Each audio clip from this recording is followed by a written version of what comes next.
সৃষ্টি হয়েছে 81 অথবা 80-তে, জানেন ভাই?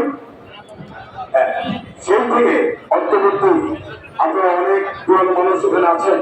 আপনাকে বলবেন আহমেদ ঢাকা মহানগর পেয়েছেন, চলে বলবেন পেয়েছেন, পান নাই।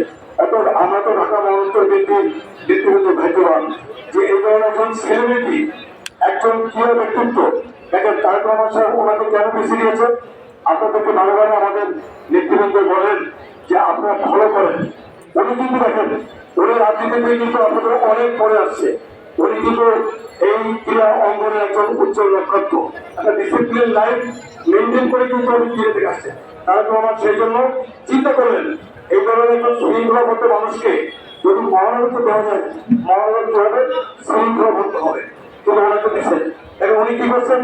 উনি কিন্তু তারেক রহমানকে ফলো করছেন, ওনার বক্তব্য শুনবেন, তারেক রহমানকে খুবই ফলো করেন। কিন্তু আমরা কি ওনাকে ফলো করি? করি না। উচিত ছিল কি আমাদের ভারপ্রাপ্ত আহমদ, আমাদের যে আহমদ সাহেব, ওনাকে ফলো করা। আমরা এখন থেকে সেটা ফলো করবো। উনি একজন সৎ, উনি একজন যোগ্য, উনি একজন পরিশ্রমী।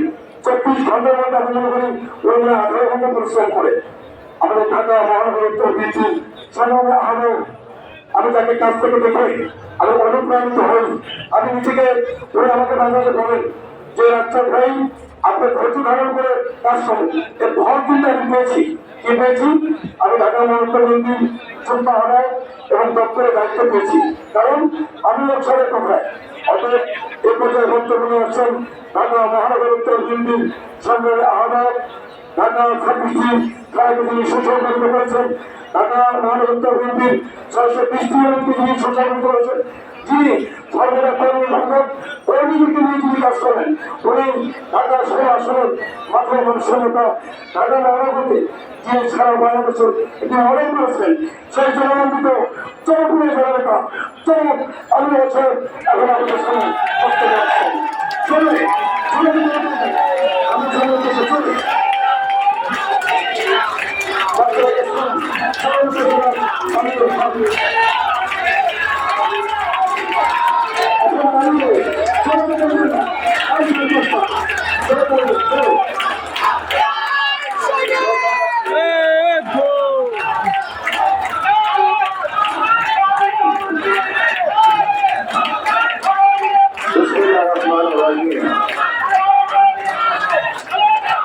ঢাকা মহানগর উত্তর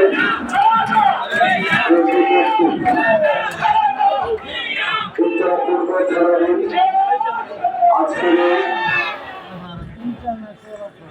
সদস্য নবায়ন কর্মসূচি